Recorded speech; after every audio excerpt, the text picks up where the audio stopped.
What's going on, everybody? My name is Ohara, and in this video I will introduce a long-requested One Piece theory about the true nature of the One Piece world, the Ancient Kingdom, and potentially the overall endgame of the story.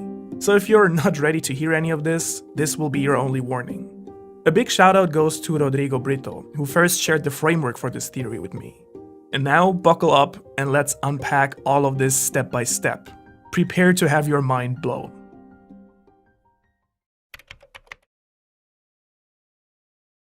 Throughout the story and the different adventures of the Straw Hat crew, there is a symbol that appears in seemingly unrelated places over and over again. It's a big sphere with 8 satellites around it. The symbol appears on Skypiea in the crest of the Shandians, in the flag of Alabasta, and even in Wano, where it's part of the Kozuki crest. Now, what sort of meaning could this symbol possibly have to connect these 3 honestly quite different places? Could it actually be that without us realizing it, Oda has actually already subtly revealed the symbol of the Ancient Kingdom? The people probably most literate in the history of the world, next to maybe the Gorosei and Imu, were the scholars on the island of Ohara. Inside their library, we can see an enormous globe that you're probably familiar with that seems to show the One Piece world surrounded by multiple spheres. Now, similarly to our scientific history, it's of course entirely possible that the scholars of Ohara simply believe the Earth to be the center of the solar system, and these objects are the planets circling the Earth. However, I personally think it's not at all far-fetched to assume that they were actually way more sophisticated than that. What this would mean is that these orbs would in fact have to be multiple moons circling the planet. Now, if that were to be the case, how is it that we only ever get to see one single moon in the sky at night throughout the entire story? The one moon that we know from Enel's cover story that he himself calls Verth. Now, we know for a fact that this moon did indeed harbor life at some point in the past, and that the Burkas, the winged people of Skypiea, originally came from there as they fled to Earth for a lack of resources. So what about these other moons from the astronomical model on Ohara? Well, what if in the past, instead of 1, there were actually 8 moons, each with its own intelligent life form, culture, and technology? Due to some unknown event, these moons were abandoned and/or destroyed at some point in the past, and its different people fled to Earth to start a new life there. Where do I get the number 8 from, you ask? Well, we'll get to that in a second. Now, as it so happens, we actually do know a variety of humanoid races inhabiting the One Piece world that all have their own culture, history, and traditions. The Giants, the Fishmen, the Tontada, the Long-Limbed tribes, the Minks, the Sky People, humans, as well as a number of other potential races, such as the Three-Eyed tribe and possibly even a demon or devil race. Each of these groups could have originally inhabited their very own world on each of the moons. And this concept is actually nothing new. If you watched my video on Shanks, you will know that Oda draws a lot of inspiration from Nordic mythology. And one of the most important elements in Nordic mythology is Yggdrasil, the world tree that harbors a total of 9 connected worlds. The world in the center is called Midgard, the realm of men, and around it 8 worlds inhabited by other races. These races also include dwarves and giants, that as a matter of fact we already know to live in the One Piece world as well.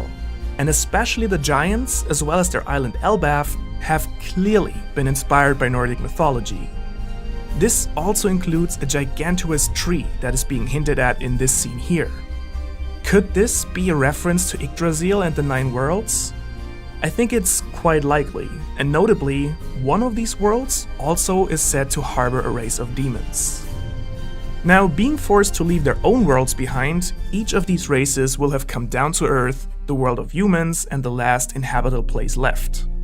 Here, the different people lived in constant conflict and war with each other, born from the never-ending power struggles and deep-rooted prejudice. One day, however, a charismatic and powerful leader enters the stage and starts gathering members of all the different races under his flag. This diverse and unprecedented group starts to grow in influence and popularity due to its shared wisdom, friendship, and equality. At some point, it grows so large and influential that it establishes a kingdom that grows into a place of peace and prosperity. And the leader of this kingdom is a man known by the name of Joy Boy. Joy Boy's ultimate goal is to unite all the different races and bring the endless warring and violence amongst them to a close, end segregation and racism, and create a united world of freedom and justice. So, arguably, what the story of One Piece will in the end be all about. We do know that Joy Boy was already starting to fulfill this plan, as he promised the fishmen to bring them up to the surface and give them equal rights to the humans. However, with the growing influence of the Ancient Kingdom and its ideals of equality and freedom, the kingdom of the humans started to feel threatened and planned to overthrow Joy Boy. 20 of them banded together to declare war on the Ancient Kingdom, but initially failed due to its immense shared wisdom, power, and technology. However, when the war threatened to be lost, they were unexpectedly offered help by the king of the Demon Clan, which was despised and feared by all the other races. He offered the kings to share the powers of his people with them in order to turn the tides against the Ancient Kingdom and make them the gods and new rulers of the entire world. All of this, however, under one condition, that he would become the one true king, ruling from the shadows.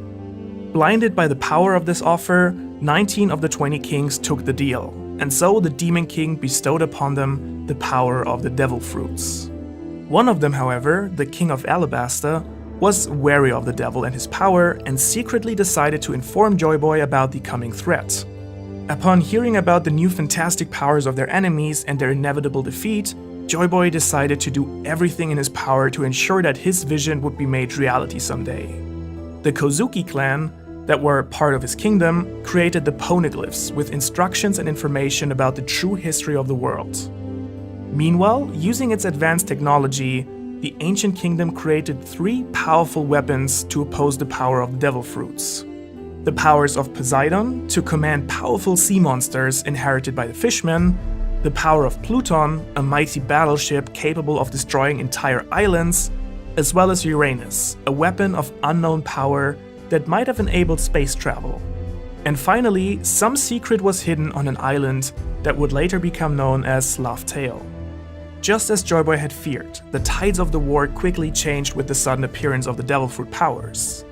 With their help, the kings artificially changed the geography of the entire planet to ensure their rule and position of power for centuries to come. And so, the Ancient Kingdom fell, and the world had to wait for the return of a new Joy Boy that would finally fulfill his dream and unite the world.